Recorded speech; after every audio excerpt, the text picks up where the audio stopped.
enough. And that has to do with something like the voluntary acceptance and therefore transcendence of suffering.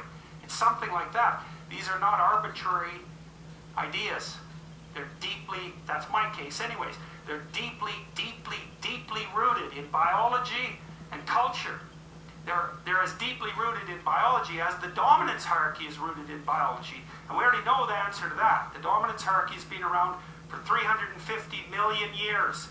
It's a long time. You don't get to just brush that off and say, well, morality is some sort of second-order cognitive problem. It's like, no, it's not. I can tell you something about its instantiation in your nervous system. You have a counter at the bottom of your brain that keeps track of where you are in terms of your status, and it bloody well regulates the sensitivity of your emotions. So if you're at the bottom of the hierarchy, barely clinging on to the world, everything overwhelms you. And that's because you're damn near dead. And so everything should overwhelm you. You've got no extra resources. Any more threat, you're sunk. So you become extremely sensitive to negative emotion and maybe also impulsive, so that you grab while the grabbing's good. And if you're nearer the top in the dominance hierarchy and your counter tells you that, then your serotonin levels go up, you're less sensitive to negative emotion, you're less impulsive, you live longer, like everything works in your favor. Your immune system functions better, and you're oriented at least to some degree towards the medium and long-term future.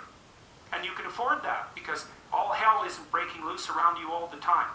And so then the question is there a way of being that increases the probability that you're going to move up dominance hierarchies?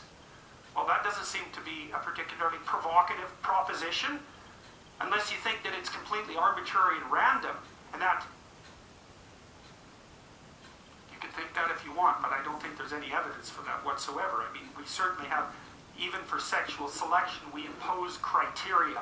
They're not random and arbitrary. This is the dominance hierarchy idea. Dominance hierarchies set themselves up as a matter of course. They're the standard way that animals organize themselves in a territory. Well, okay, human beings are watching those dominance hierarchies since we became self-aware, thinking, what the hell are we up to? What the hell are we up to? And there's a question that lurks in there.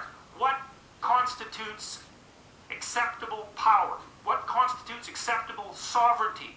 Who should lead? Who should rule? What should be at the top?